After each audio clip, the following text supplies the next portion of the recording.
Hello students, आज हम पढ़ने जा रहे हैं thermodynamics paper first of BSc part second की यूनिट्स फर्स्ट का टॉपिक ऊष्मा भंडार के संपर्क में निकाय की साम्यावस्था यानी गिब्स मुक्त ऊर्जा। Equilibrium of A system in contact with A reservoir. तो ये एक टॉपिक है जिसे हम पढ़ते हैं। हम एक निकाय है ए तथा दूसरा निकाय एक ऊष्मा भंडार निकाय है ए डैश। निकाय ए डैश का टेम्परेचर है टी डैश और माध्य दाब है पी डैश।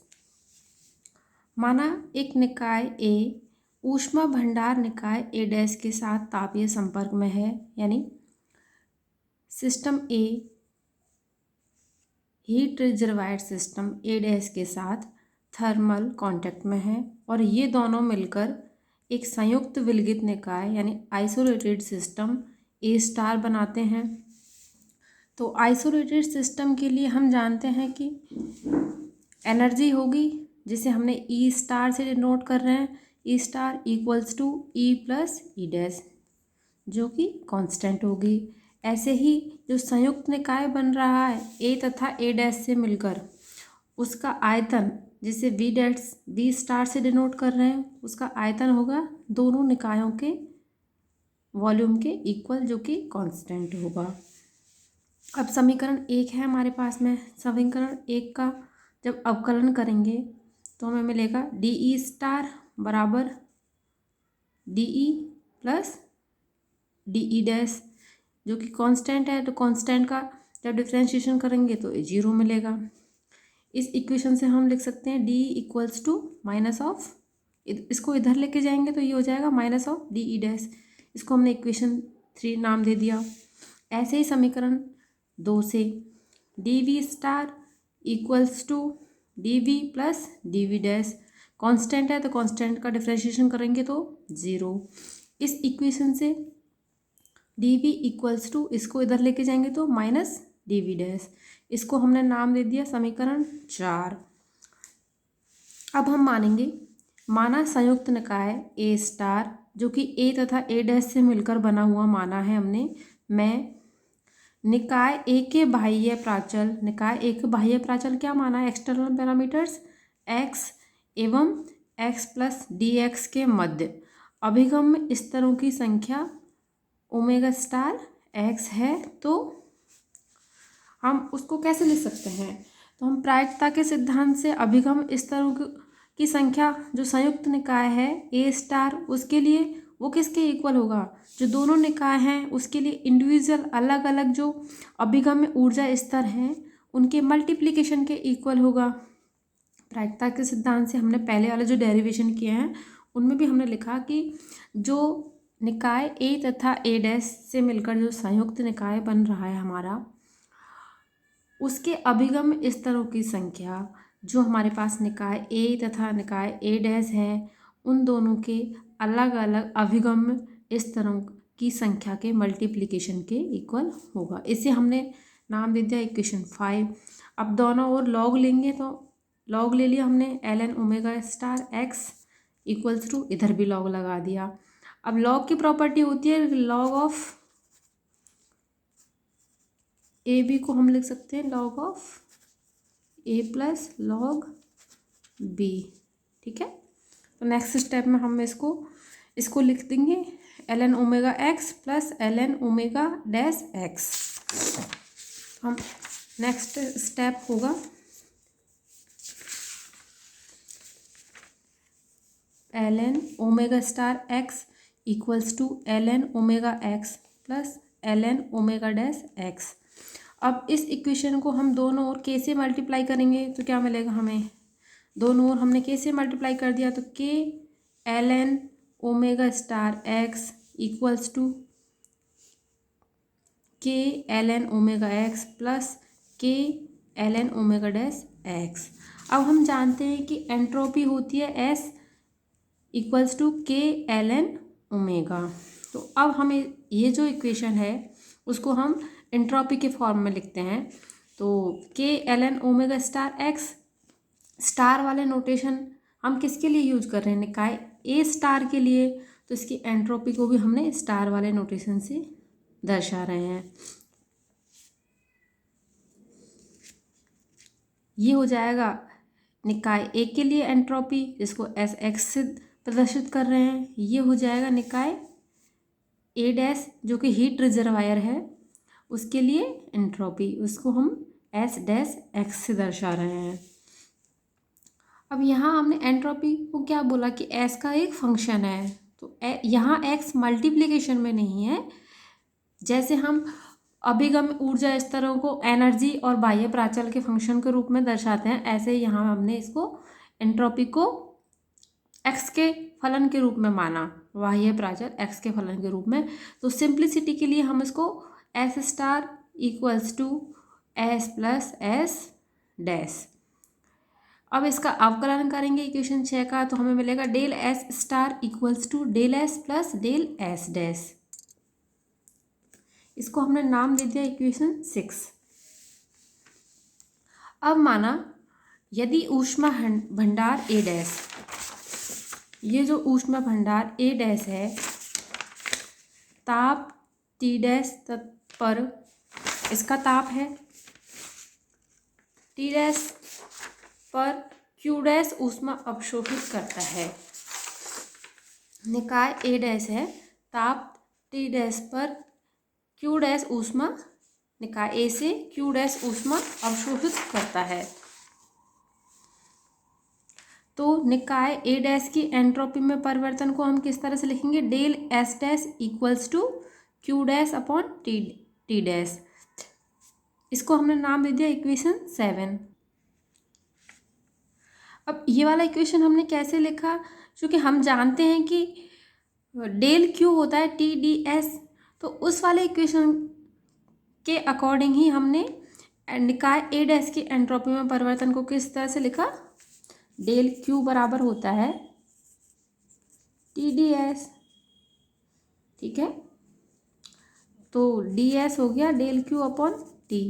ठीक है, अब यहाँ पे एंट्रोपी में परिवर्तन को तो हमने डेल से दर्शा दिया, और ये क्यू डैश क्या है, यहाँ ऊष्मा या ऊर्जा है जो उसमें चेंज है, तो चेंज यहाँ चेंज क्या हुआ, क्यू डैश ऊष्मा अवशोषित करता है, तो डेल क्यू की जगह हमने लिख दिया क्यू डैश। तो इस तरह से इक्वेशन 7 लिखी हमने। लेकिन ऊष्मागतिकी के प्रथम नियम से ऊष्मा भंडार ए डैश द्वारा अवशोषित ऊष्मा को हम किस तरह से लिख सकते हैं, हाँ ये है फर्स्ट लॉ ऑफ थर्मोडायनामिक्स से हम जो निकाय ए डैश है वो निकाय क्यू ए से जब क्यू डैश ऊष्मा अवशोषित करता है तो उसको हम कैसे लिखेंगे, Q dash equals to del E dash minus W dash. और डब्ल्यू डैश क्या हो, यहाँ पे क्या है, minus P dash del V dash. अब ये डब्ल्यू डैश की वैल्यू हमने इस इक्वेशन में पुट कर दी, तो हमें क्या मिलेगा, Q dash equals to del E dash. तो यहाँ हम डब्ल्यू डैश की वैल्यू पुट करेंगे तो ये हो जाएगा plus P dash del V dash. इसको हमने नाम दे दिया इक्वेशन 8। अब समीकरण 3 से क्या था, इक्वेशन 3 से था डेल ई डी ई बराबर माइनस डी ई डैश। तो डी ई यहाँ हमने जो डी से दर्शा रहे थे इसको भी चेंज बोलते हैं हम, तो यहाँ हम डी ई की जगह डेल से दर्शा रहे हैं उसको।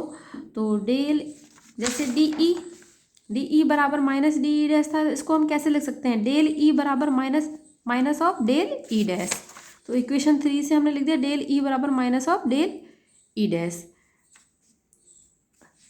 ऐसे ही समीकरण 4 से डी वी बराबर माइनस डी वी डैश, तो हम इससे लिख सकते हैं डेल वी बराबर minus of del V dash, del V बराबर minus of del V dash. अब इक्वेशन 8 से, इक्वेशन 8 इसमें ये जो इक्वेशन है यहाँ से डेल ई डैश की वैल्यू पुट करेंगे हम इक्वेशन 8 में, तो डेल ई डैश बराबर माइनस ऑफ डेल ई, ये रख देंगे अपन। तो समीकरण 8 से हो गया क्यू डैश बराबर डेल ई डैश की जगह इस इक्वेशन से लिख दिया हमने माइनस ऑफ डेल ई, और डेल वी डैश की वैल्यू कितनी किसके इक्वल है, माइनस ऑफ डेल वी के। तो यहाँ डेल वी डैश की जगह जब हम माइनस डेल वी रखेंगे तो ये इक्वेशन हो गई पी डैश डेल वी। यहाँ से हमने डेल ई डैश और डेल वी डैश की वैल्यू इक्वेशन 8 में पुट की तो हमें इक्वेशन 9 मिल गया। सॉरी, इक्वेशन 9 हमने नीचे वाले को दिया है। यहाँ से माइनस कॉमन ले लिया तो माइनस कॉमन लेने पे क्या हो जाएगा, Q dash equals to minus common del E plus P dash del V. अब इक्वेशन 7 से क्या है, del S dash equals to Q dash upon T dash. तो इक्वेशन 7 में हम क्यू डैश की वैल्यू पुट करेंगे तो क्यू डैश यहाँ क्या है, minus of del E plus P dash del V, ये वाली वैल्यू है। ये इक्वेशन 7 में पुट करेंगे तो क्या मिलेगा हमें, del S dash equals to minus of del E plus P dash del V upon T dash. इसको हमने नाम दे दिया इक्वेशन 10। अब इक्वेशन 6 जो कि है डेल एस स्टार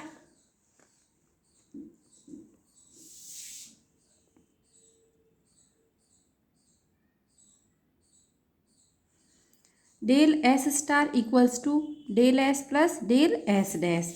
इसमें हम डेल एस डैश की वैल्यू पुट करेंगे तो डेल एस डैश की वैल्यू इक्वेशन 10 से पुट करेंगे तो समीकरण 6 एवं 10 से क्या हो जाएगा, del S star equals to del S del plus del S star equals to del S plus del S dash. ये हमारा इक्वेशन 6 है।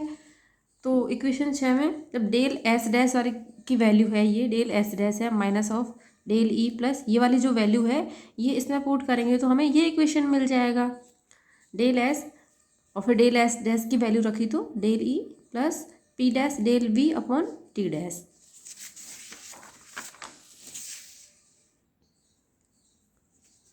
अब नेक्स्ट स्टेप हमारा क्या होगा, ये टी डैश कॉमन ले लिया हमने नीचे तो del S star equals to T dash del S minus, जब ब्रैकेट से माइनस को ब्रैकेट हटाएंगे तो हम क्या आ जाएगा, माइनस ऑफ डेल ई, इधर minus of P dash del V upon T dash. अब हम जानते हैं कि स्वतः प्रक्रम के लिए क्या होता है, एंट्रोपी में चेंज होता है वो या तो 0 होगा या फिर 0 से बड़ा होगा। मतलब स्वतः प्रक्रम के लिए एंट्रोपी में चेंज 0 होगी या कुछ एंट्रोपी में चेंज जरूर होगा। तो उसके लिए लिख सकते हैं हम del S star greater and equal to 0। अतः जब डेल एस स्टार को हम ऐसे लिखेंगे तो ये वाला इक्वेशन है ऊपर वाला इक्वेशन, उससे हमने नेक्स्ट स्टेप होगा हमारा del S star equals to T dash del S minus del E minus P dash del V upon T dash which is equal to 0, equal and greater to 0। चूंकि ऊष्मा भंडार के ताप T dash एवं माध्य ताप पी डैश नियत होते हैं। हम जानते हैं कि ऊष्मा भंडार से जब भी हम जैसे कोई निकाय है वो ऊष्मा भंडार के तापीय संपर्क में आता है तो भी उसके ताप और माध्य दाब में कोई अंतर नहीं आता। माध्य दाब तो ऊष्मा भंडार के ताप टी डैश एवं माध्य दाब पी डैश क्या होता है, कांस्टेंट। तो जब माध्य दाब पी डैश एवं ताप टी डैश कांस्टेंट होते हैं तो नेक्स्ट स्टेप हम कैसे लिख सकते हैं, del S star equals to minus common लिया इस पूरे इक्वेशन में से और डेल कॉमन ले लिया क्योंकि टी कांस्टेंट है।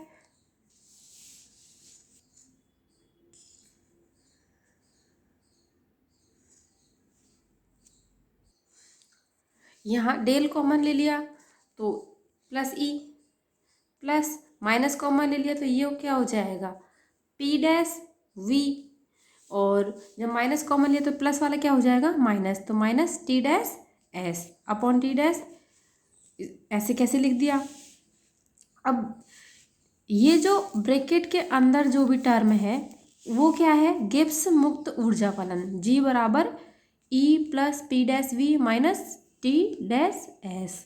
ये गिब्स मुक्त ऊर्जा फलन की परिभाषा से जी बराबर कितना होता है, E plus P dash V minus T dash S. तो इसकी जगह हमने लिख दिया जी। तो ये इक्वेशन कैसे फॉर्म ले लेगी, del S star equals to minus of del G upon T dash which is greater and equal to 0। इसको हमने नाम दे दिया इक्वेशन 11। अब इक्वेशन 11 हो गया। इक्वेशन 11 से हम क्या लिख सकते हैं, डेल जी लेस देन और इक्वल टू 0। ये माइनस है, जब माइनस होता है तो ये जो साइन है वो इन्वर्ट हो जाता है, बदल जाता है। तो डेल जी क्या हो गया, 0 के बराबर या 0 से कम, या इसको नाम दे दिया हमने इक्वेशन 12। अब समीकरण 11 एवं 12 से स्पष्ट है कि किन्हीं दो निकायों के परस्पर अन्योन्य क्रिया करने से संयुक्त निकाय की एंट्रोपी में वृद्धि होती है अथवा गिब्स फलन के मान में कमी होती है। इक्वेशन 11 और इक्वेशन 12 से क्या कंक्लूजन निकलता है, हमने दो निकाय लिए थे, एक था हमारा निकाय ए, एक था हमारा दूसरा निकाय ए डैश। जो निकाय ए डैश था वो क्या था, हीट रिजर्वायर यानी ऊष्मा भंडार। तो हम ए तथा ए डैश से मिलकर हमने माना कि एक संयुक्त विलगित निकाय ए स्टार बन रहा है। तो इन दोनों जो इक्वेशन है उनसे कंक्लूजन निकलता है कि जब दो निकाय परस्पर अन्योन्य क्रिया करते हैं तो जो संयुक्त निकाय बनता है उसकी एंट्रोपी क्या है, डेल एस स्टार। तो डेल एस स्टार को क्या है, या तो 0 से बड़ी है या 0 के बराबर है। तो हमने कहा कि एंट्रोपी में वृद्धि होती है, अथवा और del G less than and equal to 0, अथवा क्या बोल सकते हैं, कि गिब्स फलन के मान में कमी होती है। अब इस स्टेटमेंट को हम दूसरे शब्दों में कैसे कह सकते हैं, दूसरे शब्दों में ये जो दो इक्वेशन है उनको किस तरह से लिखा जा सकता है, अर्थात जब एक निकाय को स्थिर दाब एवं ताप वाले ऊष्मा भंडार के संपर्क में रखते हैं तो निकाय की साम्यावस्था के लिए आवश्यक होगा कि गिब्स मुक्त ऊर्जा फलन में परिवर्तन डेल जी का मान न्यूनतम होना चाहिए। स्थिर दाब एवं ताप वर्ड इसलिए यूज किया हमने क्योंकि हमने निकाय ऊष्मा भंडार निकाय ए डैश को ए डैश माना था, और ए डैश में हमने लिखा था ताप टी डैश है एवं दाब पी डैश है। और जब ये डेरिवेशन किया तो हमने एक जगह पे लिखा कि चूँकि ऊष्मा भंडार के ताप टी डैश एवं माध्य दाब पी डैश नियत होते हैं, तो वो चीज़ हम मान ही रहे हैं कि ऊष्मा भंडार जब दूसरे किसी निकाय के साथ ताप या संपर्क या उसके साथ अन्योन्य क्रिया करता है तो उसके टेम्परेचर एवं माध्य दाब में चेंज नहीं होता है। तो इसलिए हमने कह सकते हैं कि जब एक निकाय को स्थिर दाब एवं ताप वाले ऊष्मा भंडार के संपर्क में रखते हैं तो निकाय की साम्यावस्था के लिए आवश्यक होगा कि जो निकाय, यहाँ ये निकाय कौन सा है, निकाय ए, क्योंकि एक हमने माना था कि ए कांटेक्ट में है ऊष्मा भंडार निकाय ए डैश के। तो निकाय ए की साम्यावस्था के लिए आवश्यक क्या होगा कि गिब्स मुक्त ऊर्जा फलन में परिवर्तन डेल जी का मान न्यूनतम होना चाहिए। हमारा टॉपिक भी यही था कि ऊष्मा भंडार के संपर्क में निकाय की साम्यावस्था, यानी जब एक निकाय को ऊष्मा भंडार के संपर्क में रखते हैं हम, यानी कोई सिस्टम है उसको हम एक हीट रिजर्वायर सिस्टम के साथ में संपर्क में रखते हैं, कांटेक्ट में रखते हैं, तब उसकी साम्यावस्था यानी इक्विलिब्रियम कंडीशन क्या होगी। तो इसके लिए गिब्स मुक्त ऊर्जा फलन के मान में गिब्स मुक्त ऊर्जा फलन न्यूनतम होना चाहिए, इसलिए इसको गिब्स मुक्त ऊर्जा में चेंज